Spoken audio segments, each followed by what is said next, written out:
Hello friends, welcome again to my channel कहानियाँ अजब गजब।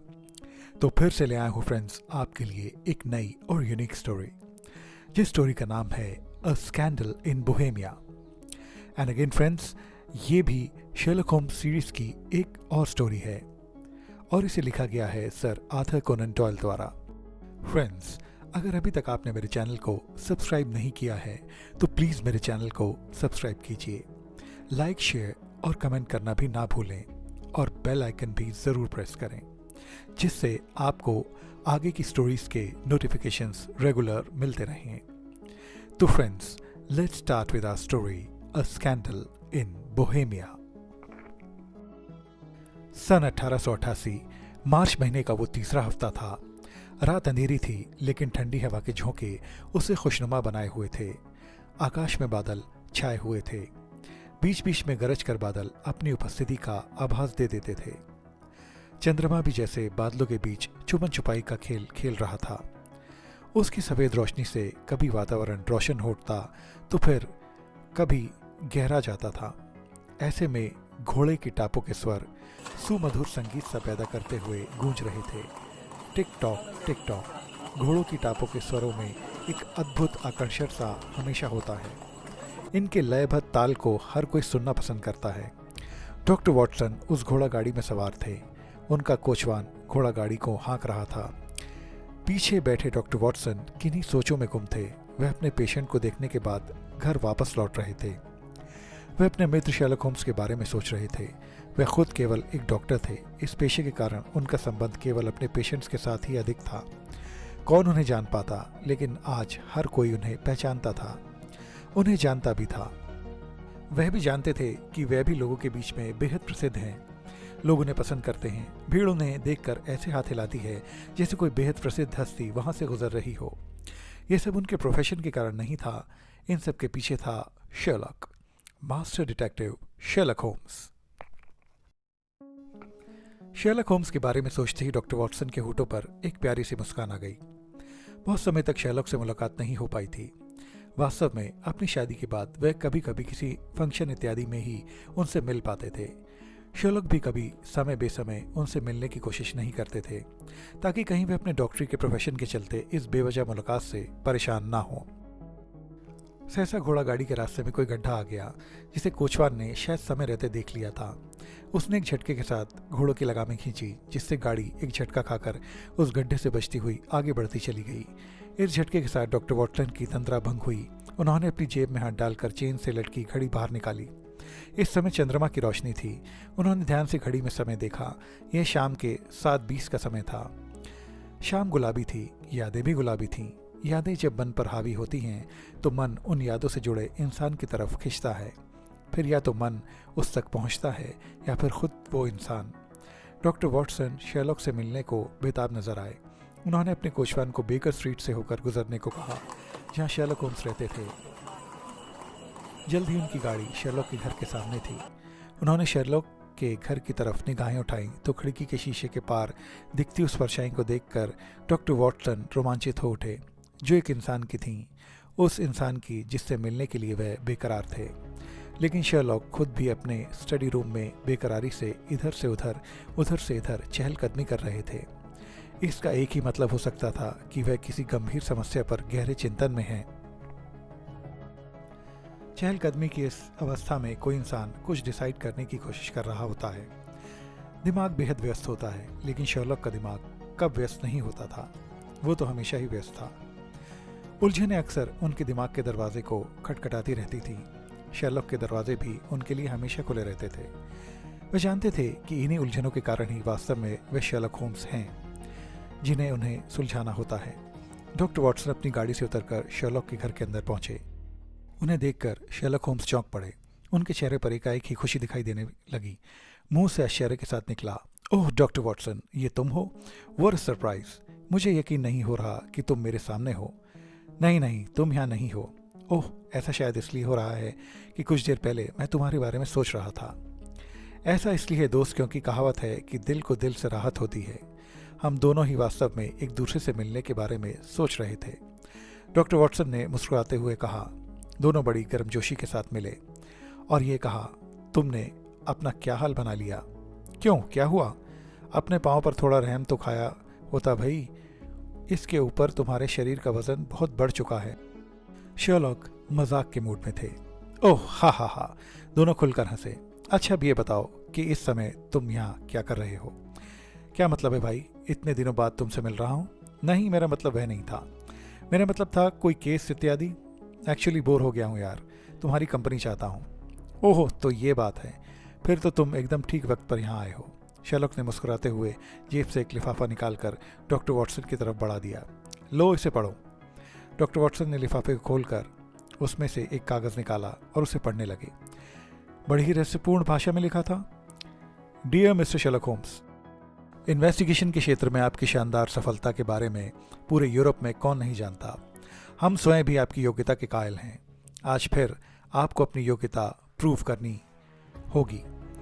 अब से कुछ देर बाद शाम ठीक 7:45 पर कोई आपके सामने होगा, लेकिन इस केस को भी आपको अपने पहले के केसों की तरह सफलता और पूरी गोपनीयता के साथ सॉल्व करना होगा।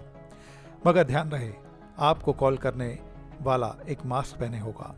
कृपया ये जानने की हरगिज़ कोशिश ना करें कि मास्क के नीचे व्यक्ति कौन है। तो तैयार रहें उसका स्वागत करने और उसे अपनी बेहतर सर्विस देकर एक बार फिर से अपनी योग्यता को सिद्ध करने के लिए।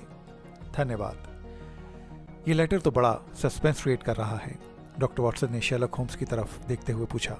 कमाल है, आखिर ये इंसान तुमसे मिलने के लिए इतना उत्सुक क्यों है और मिलते समय मास्क पहनकर रहस्यमय क्यों बना रहना चाहता है? निसंदेह अपनी पहचान छुपाने के लिए। शर्लॉक उठकर डॉक्टर वॉटसन के सामने आ बैठा। और हमारा भी ये फ़र्ज़ बनता है कि हम उसकी भावनाओं की कद्र करते हुए ऐसा करें। वैसे भी केस का पर्दाफाश करने के लिए ये हमारी ड्यूटी भी बनती है। लेकिन शर्लॉक, ऐसे पत्रों का मिलना तो तुम्हारे लिए एक सामान्य सी बात है। केवल इतनी सी बात तुम्हें इतना बेचैन नहीं कर सकती कि तुम बेचैनी में इधर से उधर और उधर से इधर डोलते फिरो। मामला कुछ और भी है। डॉक्टर वॉटसन ने शंकित निगाहों से शर्लॉक को घूरते हुए पूछा। शर्लॉक ने आगे कहा, इस पत्र को पढ़ते हुए इसे ध्यान से देखते तो तुम भी मेरी बेचैनी को समझ जाते डॉक्टर वॉटसन। खैर, ये बताओ कि तुमने इस पत्र में क्या खास बात नोट करी? डॉक्टर वॉटसन ने पत्र को उलट पुलट कर देखा, फिर खुलासा करते हुए बोले, खास बात तो यही लग रही है कि पत्र में इस्तेमाल किया गया कागज़ कुछ महंगी क्वालिटी का है। अब इसे रोशनी की तरफ उठाकर देखो। डॉक्टर वॉटसन कुछ भी ना समझ पाने की मुद्रा में उस कागज़ को प्रकाश की तरफ उठाकर देखने की कोशिश करने लगे।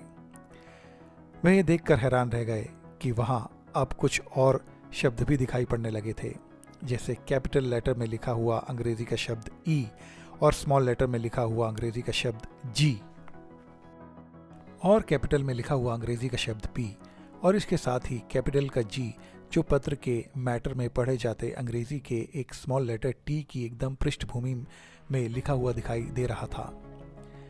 इससे प्रकाश में उठाकर देखने से वह दोनों शब्द मिलकर अर्थात कैपिटल का जी और स्मॉल लेटर टी साथ साथ लिखे हुए से दिखते थे, अर्थात जी टी। ये सभी लेटर पेपर पर ऐसे छपे हुए थे जैसे उन्हें पेपर के साथ ही प्रिंट किया गया हो। ओह, तो इसका मतलब तुम इस पहेली को हल करने में लगे थे। क्या इसमें कोई रहस्य है? मुझे तो ये पहेली नहीं लग रही। मुझे तो ये इस पेपर कंपनी के लोगों का प्रतीक यानी कि एम्बलम जैसा कुछ लग रहा है।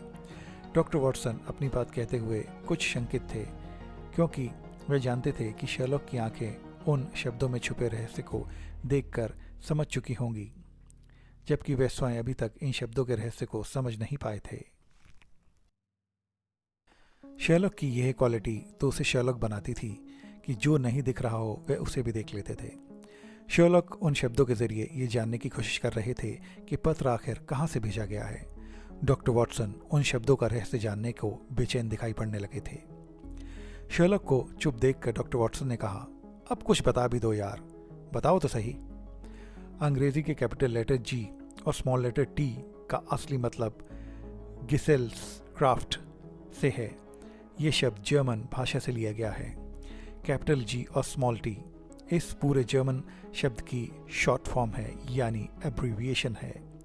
ठीक ऐसे ही जैसे कंपनी के लिए एब्रीविएशन के CO लिखा जाता है, माने कॉरपोरेशन। कैपिटल पी से मतलब पेपियर से है। और इसमें जो कैपिटल ई और स्मॉल जी शब्द हैं यानी ई जी, उनका मतलब एग्रिया EGRIA से है। इन सब से जो अर्थ निकल कर आ रहा है वो मेरे अनुमान से ये है कि एक कंट्री में यह जर्मन भाषा बोली जाती है, यानी बोहेमिया में।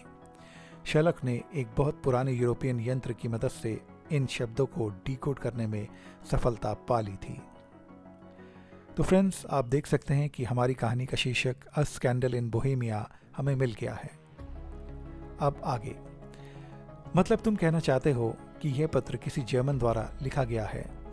डॉक्टर वॉटसन प्रभावित दिखे। हाँ, उसने पत्र लिखते हुए बोहेमियन कागज का इस्तेमाल किया है। इसका एक कारण और भी है, उसकी भाषा। जर्मन अपनी बातचीत में कुछ क्रूड अर्थात ऐसी भाषा का इस्तेमाल करते हैं जिसे हम तुम जैसे संभ्रांत लोग आसानी से पचा नहीं पाते। इसी से पता चलता है कि इसे किसी जर्मन भाषा ने या किसी जर्मन व्यक्ति के द्वारा लिखा गया है, क्योंकि फ्रेंच या रशियन लोग इस तरह की रूड भाषा का प्रयोग नहीं करते। अभी वे बातें कर ही रहे थे कि बाहर उन्होंने घोड़ों की टापों के स्वर सुने। शर्लक ने घड़ी की तरफ देखा। 7:44 हो चुके थे। लो, वो आ गया, डॉक्टर वॉटसन ने जल्दी से कहा।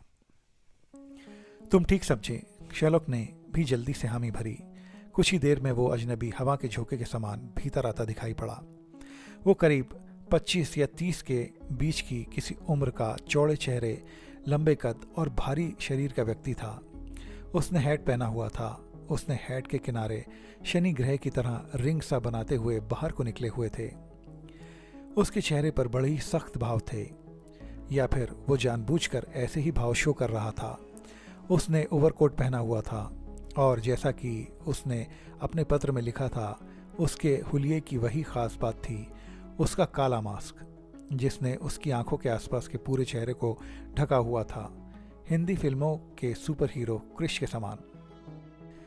उसने आते ही दोनों को घूरते हुए सख्त स्वर में कहा, मेरा भेजा हुआ लेटर तुम्हें मिल गया होगा।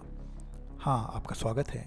शर्लक ने कुर्सी की तरफ इशारा करते हुए उसे बैठने को कहा, लेकिन बैठने की जगह उसकी निगाहें तत्काल डॉक्टर वॉटसन पर जम गईं। मैंने तुमसे कहा था कि हमारा मामला अत्यंत गोपनीय है। मैं तुमसे अकेले में ही बात कर सकता हूँ मिस्टर शर्लक। उसके मुंह से ऐसा सुनते ही डॉक्टर वॉटसन वहाँ से जाने के लिए पलट गए। ओह, गलती मेरी है, मैं आपको इनसे मिलवाना भूल गया हूँ सर। इनसे मिलिए, ये मेरे अजीज दोस्त डॉक्टर वॉटसन हैं। शर्लक होम्स ने आगे बढ़कर डॉक्टर वॉटसन के हाथ पकड़ लिए और उन्हें कुर्सी की तरफ लगभग धकेलते हुए से उन्हें वहीं बैठने पर मजबूर कर दिया। वॉटसन अपनी जगह से हिल भी नहीं पाए। शर्लक ने आगे कहा, वॉटसन लगभग हर केस में मुझे असिस्ट करते हैं। हमारा चोली दामन जैसा साथ है। अगर मैं मेरी इन्वेस्टिगेशन का शरीर हूँ तो डॉक्टर वॉटसन उसकी आत्मा। बुरा ना माने सर, अगर मैं हवा हूँ तो वॉटसन उस हवा में ऑक्सीजन का तत्व है। डोंट माइंड, लेकिन आप इन पर भी उतना ही विश्वास करें जितना मुझ पर करते हैं। वैसे बाय द वे, आपका नाम जान सकता हूँ? वॉटसन का परिचय देते हुए शर्लक के उस आत्मविश्वास के कारण अब तक मास्कधारी समझ चुका था कि वो उन्हें जाने की जिद पर अड़ा नहीं रह सकता। उसने तुरंत कहा, मैं बोहेमिया से आया हूँ, तुम मुझे काउंट वॉन करैम पुकार सकते हो। मास्क पहनकर मिलने के पीछे कोई ख़ास वजह? मैं जिसके लिए काम करता हूँ वो चाहता है कि मैं मास्क पहनकर ही आपसे मिलूँ। मैंने भी यही अनुमान लगाया था। मैंने तुम्हें पत्र में भी आगाह किया था, मेरे मास्क की बजाय तुम केस की तरफ ध्यान दो। उसके शब्दों में पहले की तरह ही कठोरता थी। मैं फिर से तुम्हें बता दूं कि जो केस मैं तुम्हारे सुपुर्द करने जा रहा हूं वो बहुत सावधानी से और पूरी गोपनीयता के साथ तुम्हें सॉल्व करना है।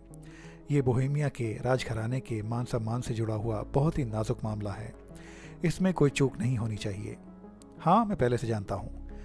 क्या तुम पहले से जानते हो कि यह मामला बोहेमिया के राजघराने से जुड़ा होगा? वो हैरानी से बोला था। नहीं, पहले मैं केवल बोहेमिया के बारे में ही जानता था। अब मैं जानता हूँ कि यह राजघराने से भी जुड़ा है। आपके आने से पहले मैं और डॉक्टर वॉटसन इसी बात पर चर्चा कर रहे थे कि आप बोहेमिया से होंगे, योर मैजेस्टी। डॉक्टर वॉटसन ने मुस्कुराते हुए मास्कधारी के आगे उस पहचान के कारणों का रहस्योद्घाटन किया तो उसके चेहरे पर कई भाव आए और चले गए, पर उसके हैरानी के भाव को पढ़ने के लिए उसकी आंखें खुली नहीं थीं। वो मैजेस्टी शब्द के संबोधन पर भी चौंका था। शर्लक इत्मीनान के साथ खड़ा था। तब शर्लॉक ने एक विचित्र हरकत की। अब इससे पहले कि मैं आगे कुछ कहूँ, मैं चाहता हूँ कि हमारे बीच कोई पर्दा ना रहे, कहते हुए वो अपने पाँव पर उछला और इसी के साथ उसने मास्कधारी का मास्क एक झटके से नोच लिया। मुझे लगता है अब इसकी ज़रूरत नहीं है, क्योंकि मैं जान चुका हूँ कि आप कौन हैं। शर्लॉक ने सोचा था कि वो उसकी इस हरकत से हैरान व क्रोधित होगा, लेकिन अब शर्लॉक के चेहरे के इत्मीनान के वही भाव आगंतुक के चेहरे पर दिखाई पड़ रहे थे। वह शांत खड़ा रहा। उसके होठों पर हल्की मुस्कान तैर गई थी। सारी दुनिया में तुम्हारे नाम का सिक्का यूं ही नहीं चलता मिस्टर शर्लॉक होम्स। मैं अपनी पहचान छुपाकर तुमसे मिलना चाहता था, लेकिन तुमने मुझे पहचान लिया। हैरानी की बात यह भी है कि मेरे यहाँ आने से पहले ही मेरे पत्र के ज़रिए मिले क्लूज से तुम ये बात भी जान गए थे कि मैं बोहेमिया से आऊँगा। ग्रेट। सही बात तो ये है कि अगर मैं तुम्हारी योग्यता को सही आंक रहा था तो मुझे मास्क पहनकर तुम्हारे सामने आना ही नहीं चाहिए था। अपनी इस हरकत के लिए बहुत बहुत माफ़ी चाहता हूँ। आप अपना मास्क वापस ले सकते हैं। शर्लॉक ने मुस्कुराते हुए उसका मास्क उसे वापस किया, फिर कहा, यदि आप राज परिवार से जुड़े थे और अपनी पहचान छुपाकर मुझसे कोई काम करवाना चाहते थे तो आप अपने किसी आदमी को भी मास्क पहनाकर मेरे पास भेज देते, क्योंकि इससे आपको वो आदमी का राज छुपाने में बहुत मदद मिलती और कोई आपका राज जान भी नहीं पाता। यदि वो राज इतना ही गोपनीय है तो आप कभी भी ऐसा नहीं होने देना चाहते थे। जब आपने कहा कि आपसे काम करवाने वाला ऐसा चाहता है कि आप मास्क पहनकर अपनी पहचान छुपाकर मुझसे मिलें, तो मैं भी तभी समझ गया था कि ये समस्या स्वयं आपकी है और आपका संबंध राजघराने से है। तब आगंतुक ने आगे कहा, तुम ठीक समझे, मैं किंग ऑफ बोहेमिया के राष्ट्रीय परिवार से ताल्लुक़ रखता हूँ। तुम मुझे विल्हेम आर्मस्टेन कह सकते हो। सर, आप आगे कुछ कहें उससे पहले मैं साफ कर देना चाहता हूँ कि अपने काम में गोपनीयता बनाए रखना हमारे काम की भी प्रतिष्ठा का सवाल है। मैं आपको विश्वास दिलाता हूँ कि आपकी जो भी समस्या है उससे जुड़ा हर राज ही रहेगा। इसके बाद तीनों निश्चिंतता के साथ बैठ गए। विल्हेम ने कहना शुरू किया, ये उस समय की बात है जब मैं एक लड़की के प्यार में पड़ गया। उस समय मैं 25 वर्ष का था। आज मेरी उम्र 30 साल है। दूसरे जवान युवाओं की तरह मेरी भी कुछ उमंगें रही होंगी। वो मुझे खूबसूरत लगी होगी। मैं उसकी तरफ आकर्षित हुआ होऊंगा। मुझे याद है मैंने उससे कहा, this rose is for you. हालांकि इसका गुलाबी रंग तुम्हारे चेहरे की रंगत के आगे बहुत फीका है। मेरा प्यार परवान चढ़ने लगा। प्यार सचमुच एक अद्भुत आकर्षण रखता है। यदि कोई इसमें पड़ता है तो उसकी दुनिया ही अलग हो जाती है। उस वक्त सितारों को देखकर मैंने कहा था, आज से पहले सितारे मुझे कभी इतने हसीन नहीं लगे। हम साथ साथ घूमने लगे, यहाँ तक कि मैंने उसके साथ कुछ फोटोग्राफ्स भी खिंचवाए। उस समय वह हर पल बहुत सुंदर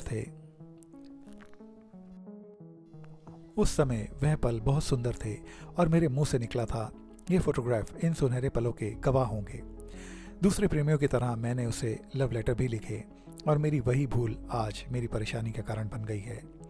कुछ महीनों में ही मुझे एहसास हो गया कि उसके विचार मेरे विचारों से मेल नहीं खाते थे। एक दिन उसने कहा, क्यों ना हम शादी कर लें। उसके बाद मैं राजघराने से जुड़ जाऊंगी। लोगों के बीच मेरी भी कोई हस्ती होगी। ओह, तो क्या तुम इसलिए मुझसे शादी करना चाहती हो? हाँ, तो इसमें हर्ष ही क्या है। मुझसे शादी की वजह उसका मुझसे प्यार होना चाहिए था। मुझे लगा हम दोनों बिल्कुल अलग थे। हालांकि मैं एडजस्ट करने की पूरी कोशिश कर रहा था, लेकिन मेरी कोई कोशिश सफल नहीं हुई। आखिर में मैंने उससे ब्रेकअप का फैसला कर लिया। हम अलग हो गए। इससे वो बौखला गई। उसमें ईर्ष्या पनपने लगी। मैं उससे जुदा हो चुका था। ईर्ष्यावश वो मुझे बदनाम करने लगी। वो मेरी छवि को नुकसान पहुंचाने लगी। उसने मेरे फोटोग्राफ्स और लेटर्स का इस्तेमाल मुझे ब्लैकमेल करने के लिए शुरू कर दिया। क्या वो आपसे धन की मांग कर रही थी? नहीं, वो मुझे पाना चाहती है। हालांकि वह जानती है कि ऐसा मुमकिन नहीं, क्योंकि मैं किंग स्कैंडिनेवियन की दूसरी बेटी प्रिंसेस क्लॉटेड लॉथमैन से शादी कर रहा हूँ। मैं नहीं चाहता कि जिस प्यार की कहानी को मैंने पीछे छोड़ दिया है वो मुझे अब भी परेशान करे या कभी फ्यूचर में मेरी परेशानी का कारण बने।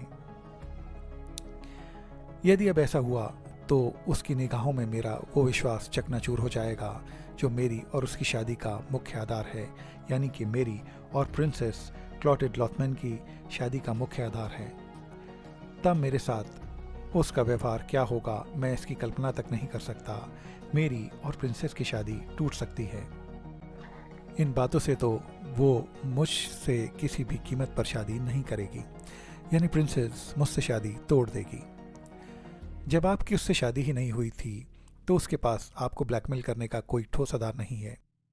हम उन लेटर्स और फोटोग्राफ को झूठा सिद्ध कर सकते हैं, लेकिन उन फोटोग्राफ्स में वो मेरे साथ है, उन्हें झुठलाना कठिन होगा।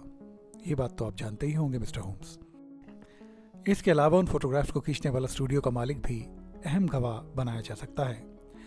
आपने उससे अपने फोटोग्राफ्स व लेटर्स वापस लेने की कभी कोई कोशिश नहीं करी। मैं सोच भी नहीं सकता था कि भविष्य में वो ऐसा कुछ भी कर सकती है। प्रेमियों को सब कुछ करना चाहिए, पर किसी को लव लेटर्स नहीं लिखने चाहिए, उनके साथ फोटोग्राफ्स नहीं खिंचवाने चाहिए। जो भी करो, जो भी कहो, आमने सामने कहो, पर अपने प्यार के सबूत मत छोड़ो। वैसे तुम्हारी जानकारी के लिए बता दूं कि उन चीज़ों को पाने के लिए मैंने कुछ गैर कानूनी तरीकों का भी इस्तेमाल किया, जैसे कुछ चोरों और ठगों की हेल्प ली, लेकिन वो लोग उन चीज़ों को ढूंढ पाने में सफल नहीं हो सके। मैं नहीं जानता कि उसने उन चीज़ों को कहाँ छुपाया होगा। कमाल है, यदि फोटोग्राफ्स उसके पास नहीं हैं तो क्या उसने उन्हें फ्रेम करके दीवार पर लगाया होगा? मेरा मतलब है कि क्या वह फोटोग्राफ्स इस साइज़ के थे कि उन्हें दीवार पर लगाया जा सके? इस बार डॉक्टर वॉटसन ने कहा, हाँ थे। शेरलॉक होम्स ने कुछ सोचते हुए कहा, तो आप चाहते हैं कि मैं उन फोटोग्राफ्स और लेटर्स को ढूंढकर आप तक पहुंचा दूं? हाँ, इसके बाद वो मुझे ब्लैकमेल नहीं कर पाएगी। ओके मिस्टर विलहेम, आप मुझे कुछ दिनों का समय दें, मैं अपनी तरफ से द बेस्ट करने की कोशिश करूंगा। कुछ दिन मतलब कितने दिन? लगभग 1 सप्ताह। ये बहुत ज़्यादा है मिस्टर होम्स। मेरी शादी को 3 दिन शेष बचे हैं। मेरी शादी को डिस्टर्ब करने के लिए वो ज़रूर उसी दिन उन सब चीज़ों का इस्तेमाल करने की कोशिश ज़रूर करेगी। मेरे पास तुम्हें देने के लिए केवल 3 ही दिन हैं। जो कुछ भी करना है इन्हीं 3 दिनों में करना है। तब तो फिर 2 ही रास्ते हैं, या तो कुछ दिनों के लिए उस लड़की को ही उठा लें और तब तक बंदी बना के रखें जब तक आपकी शादी नहीं हो जाती, या फिर उन तस्वीरों के पीछे लगें। मैं सोचता हूँ कि दूसरा रास्ता बेस्ट है, क्योंकि एक लड़की को जबरन अगवा करना बहुत ही गैरकानूनी होगा। मेरी सेंस उसे करने की इजाज़त नहीं देती। कहते हुए शेरलॉक ने मुस्कुराकर किंग की तरफ देखा। उसकी बात सुनकर किंग के होठों पर भी मुस्कान तैर गई। पहले तुम दूसरा तरीका ही अपनाओ। ये कहते हुए किंग ने एक भरा हुआ बैग शेरलॉक के सामने टेबल पर रखा और बोला, इस काम के लिए तुम्हें 300 पाउंड्स गोल्ड के रूप में मिलेंगे और 700 करेंसी के रूप में, और इसे केवल पेशगी समझना। ये काम मेरे लिए इतना मायने रखता है कि यदि सभी काम मेरे अनुसार हो गए तो मैं तुम्हें अपने राजपाट से कुछ जागीरें भी दे दूंगा तो कम होगा। अब उस लड़की का नाम और पता तो कम से कम आपको मुझे बताना ही होगा। मैं उसका नाम अपनी ज़ुबान पर नहीं लाना चाहता था। कभी जिससे लगाया गया हो दिल, उसे यूं भी भुलाया नहीं जाता। ज़ुबान ना लेना चाहे उसका नाम, हालात मजबूर कर ही देते हैं। उसका नाम है आयरीन एडलर। वो तुम्हें Briony Lodge, Serpentine Avenue, Saint John's Wood पर मिलेगी। तो मैं इस केस पर काम शुरू करता हूँ। फिर होम्स अकेले ही कहीं निकल गया। उसी दोपहर जब वो फिर से डॉक्टर वॉटसन से मिला तो उसने अपना भेष बदला हुआ था। वो फ्रेंच दाढ़ी में था। घर में घुसने के बाद वो फ्रेश होने के लिए गया। थोड़ी देर बाद वो अपने असली रूप में वापस लौटा। डॉक्टर वॉटसन उसकी दिनचर्या जानने को बेचैन थे। मैं शर्त लगाकर कह सकता हूँ कि तुम किसी मुश्किल काम को पूरा करके आ रहे हो होम्स। हाँ, मैं ब्राउनी लॉज गया था। होम्स के चेहरे पर एक मुस्कान आ गई थी। जान बचाते बचाते जान पर बनाई थी। पूरी बात तो बताओ, हुआ क्या? जब मैं वहाँ पहुँचा तो मेरे सामने सबसे पहला सवाल यही था कि आयरीन एडलर के बारे में ज़्यादा से ज़्यादा जानकारी मुझे कहाँ से मिल सकती है। अरे, फिर तुमने किंग से क्यों नहीं पता लगा लिया उसके बारे में? नहीं, मुझे उसके अतीत के बारे में नहीं, बल्कि उसके वर्तमान के बारे में जानना था। किंग का अब उससे कोई नाता नहीं है, तो मुझे कोई ऐसा चाहिए था जो उसके बारे में जानता हो। ओह, अब सुनो, मौका मुझे मिला बाय चांस। मैं जब वहाँ घोड़ों के एक अस्तबल के सामने से गुजर रहा था तो मैंने देखा कि एक आदमी जिसका पाँव घोड़े के रकाब में फंसा हुआ है, घोड़े से लटका हुआ खिंचता जा रहा है। मैंने बड़ी मुश्किल से भागते घोड़े को काबू में किया। उस आदमी ने मेरा शुक्रिया अदा किया। उसने मुझे 2 पेंस की रकम इनाम में दी। मैंने उससे आयरीन के बारे में थोड़ी पूछताछ की तो वो मुझे उसके बारे में बताने में बिल्कुल भी नहीं हिचका। उसने बताया कि आयरीन एडलर एक बहुत ही सुंदर लेडी है। वास्तव में वो एक सिंगर है, कई म्यूज़िकल कॉन्सर्ट्स में गाना गा चुकी है, बहुत से लोग उसके फ़ैन हैं। शर्लॉक उसकी खूबियों का बखान करने लगा। वो टाइम की बहुत पाबंद है, शाम को 5 बजे वो अपने कमरे से निकलती है, उसके बाद फिर डिनर के टाइम पर वापस लौट आती है। उसके बाद फिर वो कहीं नहीं जाती। मेरे ख्याल में तुम ये सब जानकारी जुटाने तो नहीं गए थे। आगे सुनो। उसका एक पुरुष दोस्त है। ओह, पुरुष दोस्त, वेरी गुड। उसके उस दोस्त का नाम गॉडफ्रे नॉर्टन है। वो अक्सर उसके पास आया जाया करता है। वो इनर टेम्पल पर रहता है। मज़े की बात तो ये है कि वो दिन में 2 बार उससे मिलता है। फिर तो दोनों में गहरी दोस्ती दिखाई पड़ती है। सिर्फ दोस्ती नहीं, क्लोज रिलेशन। सुनते जाओ, शायद वो उसके दिल के बहुत करीब है। ये गॉडफ्रे पेशे से लॉयर है। वास्तव में उसकी इस केस में एंट्री हमारे केस को मजबूती प्रदान करती है। मुझे शक है कि उसने वह फोटोग्राफ्स इस आदमी के पास छुपाए हो सकते हैं। अब मैंने इस आदमी पर नज़र रखने का फैसला किया। मैंने उसे तैयार होकर सेंट मोनिका के चर्च की तरफ जाते हुए देखा है। जब मैं चर्च में पहुंचा तो वहां मैंने 3 लोगों को पाया, गॉडफ्रे, आयरीन और एक पादरी जो शायद उनकी शादी करवाने वहां आया था। शेष चर्च लगभग खाली ही था। मैं खाली बड़ी बेंच पर जाकर बैठ गया। तभी गॉडफ्रे मेरे पास आया और बोला, तुम्हें ईश्वर ने यहाँ मेरे लिए ही भेजा है शायद। मैं आपका मतलब नहीं समझा जनाब, मैंने उससे अनजान बनते हुए पूछा। वो बात यह है कि मैं और आयरीन शादी कर रहे हैं। शादी के लिए एक गवाह की ज़रूरत तो होती ही है, ये बात तो तुम्हें पता होगी। फिलहाल वह काम तुम कर सकते हो। 2 लोगों को एक करने का यह पवित्र अवसर तुम्हें मिल रहा है। मेरे विचार में यह एक पवित्र कार्य है और तुम इसे ज़रूर करना चाहोगे। फिर चर्च से बाहर आने के बाद उसने नॉर्टन से शाम को पार्क में मिलने को कहा। उसके बाद दोनों अलग होकर चले गए। फिलहाल यही सब हुआ। डियर डॉक्टर वॉटसन, हमारे पास एक मौका है। अब हमें शाम 7 बजे ब्रायोनी लॉज पहुंचकर एक बहुत ज़रूरी काम को अंजाम देना है और उसी समय आयरीन भी वहां पहुंचेगी। कौन सा काम? फोटोग्राफ्स ढूंढने का काम सर।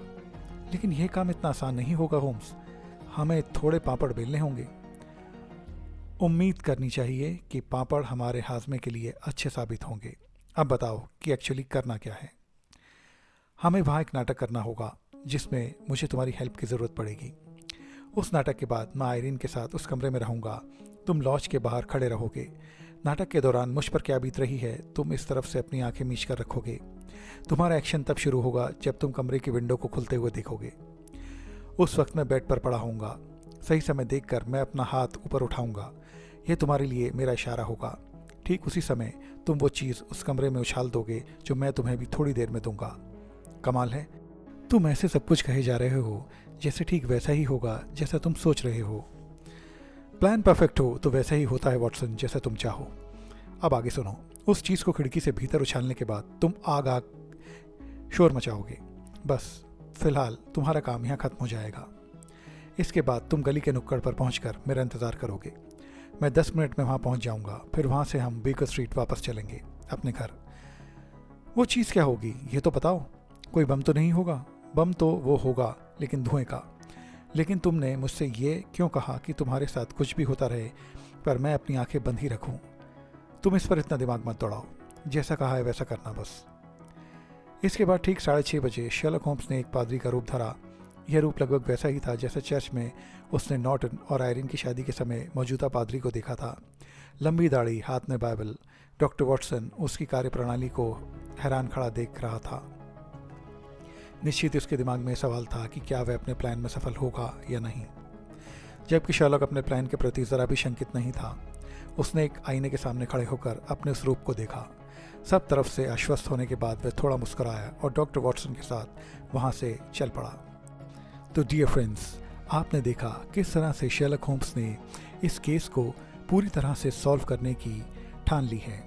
अब नेक्स्ट वो क्या स्टेप उठाते हैं, वो किस तरह से आयरीन एडलर से किंग की सारे वो कागजात और फोटोग्राफ्स कैसे ले पाते हैं, ये हमें देखने को मिलेगा और सुनने को भी मिलेगा स्कैंडल इन बोहेमिया के सेकंड पार्ट में। तो मुलाकात होती है आपसे इसके सेकंड पार्ट में। तब तक के लिए बाय बाय।